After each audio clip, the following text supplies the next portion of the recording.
আজকে আমি ক্লাস 8-এর গণিত প্রভা বই থেকে দ্য রুল অফ থ্রি মেথডের এক্সারসাইজ 10-এর 10.1 এর কিছু সাম তোমাদের করে দেখাচ্ছি। আচ্ছা, এখানে দেখো কোয়ান্টিটি রয়েছে। আচ্ছা, আগে সামটা পড়ি। ইট টুক 15 days for 30 heads of laborers to dig a pond at Bokultala village. Let's work out using the rule of three method in how many days 25 heads of laborers could have completed the said work. আচ্ছা, তাহলে এখানে রয়েছে labour, number of labours আর রয়েছে time. তাহলে প্রথমে labours আছে, number of labours 30 আর টাইম আছে 15 days। আচ্ছা, নেক্সট বলেছে নাম্বার অফ লেবার্স 25 আর এটা আমাদের ফাইন্ড আউট করতে হবে টাইমটা।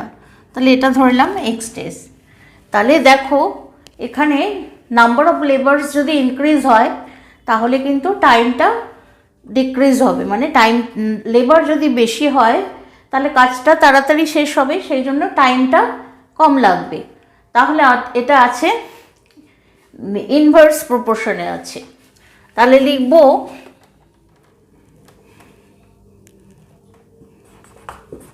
when the time will when the number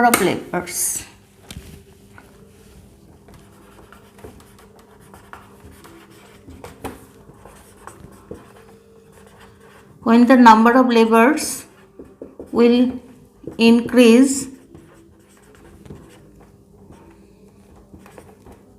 then the time will decrease।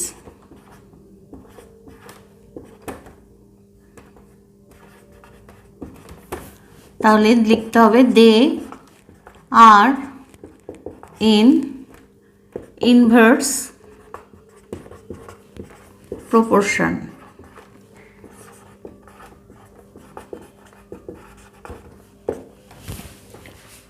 তাহলে এখানে লিখব x equal to 15 into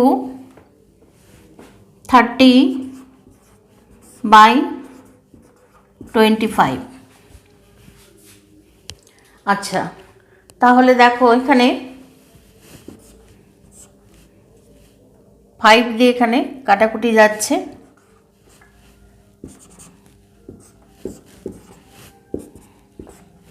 এত ডেজ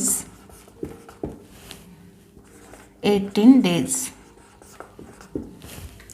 তাহলে আমার আগের 15 ডেজে লাগছিল 30 হেডস অফ লেবার্স, আর এখন হেডস অফ লেবার্সটা যখন কমে যাচ্ছে তখন টাইমটা কিন্তু ইনক্রিজ করছে। দেখো এখন 18 ডেজ লাগছে।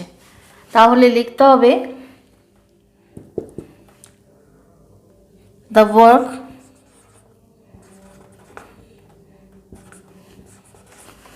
will be completed in 18 days। Copy করে নাও, completed।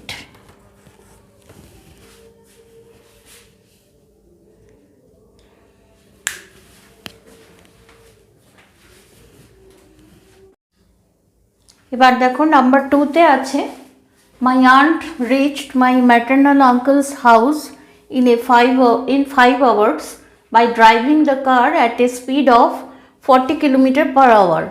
Let's work out using the rule of three method how long it would have taken if she would drive the car at a speed of 50 km/h। তাহলে আমাদের এখানে দুটো quantity আছে, একটা হচ্ছে speed আর একটা হচ্ছে কতটা টাইম লাগছে সেইটা। তাহলে দেখো ফার্স্টে লিখব স্পিড, আর এখানে লিখব টাইম। স্পিড প্রথমে আছে 40 কিলোমিটার পার আওয়ার, আর টাইম আছে 5 আওয়ার্স। আর সেকেন্ডে 50 কিলোমিটার পার আওয়ার আছে স্পিড, আর টাইমটা এখানে বার করতে হবে, এটা লিখলাম এক্স। তাহলে দেখো স্পিডটা ইনক্রিজ করলে রিকোয়ার্ড টাইমটা কী হবে, ডিক্রিজ করবে, কারণ স্পিডে গেলে সময়টা কী হবে, কম লাগবে। তাহলে এখানে লিখব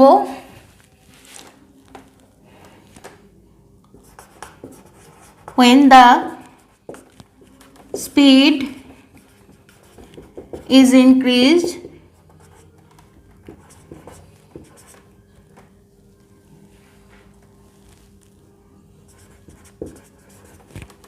then the time will be decreased.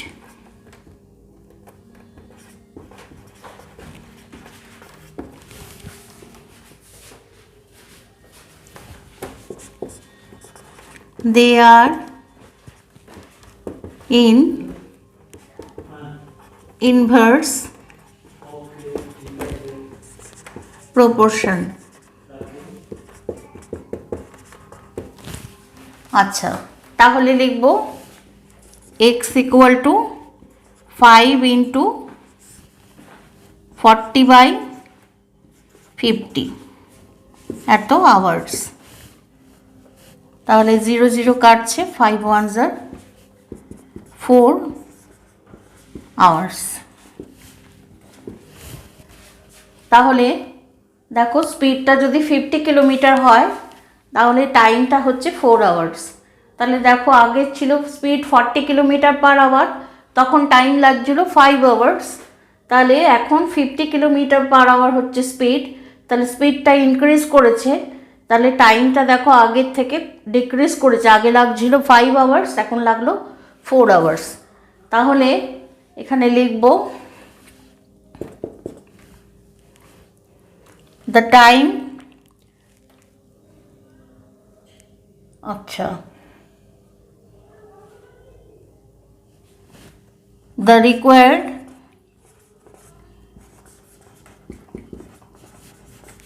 time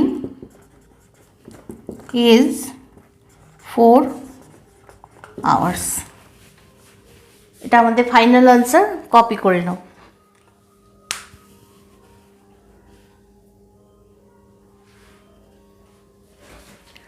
আজকে আমার ক্লাস এই পর্যন্ত। আমার ক্লাস ভালো লাগলে অবশ্যই চ্যানেলটা সাবস্ক্রাইব করে নিও, আর লাইক শেয়ার কমেন্ট করতে ভুলো না। আজকে পর্যন্ত টাটা।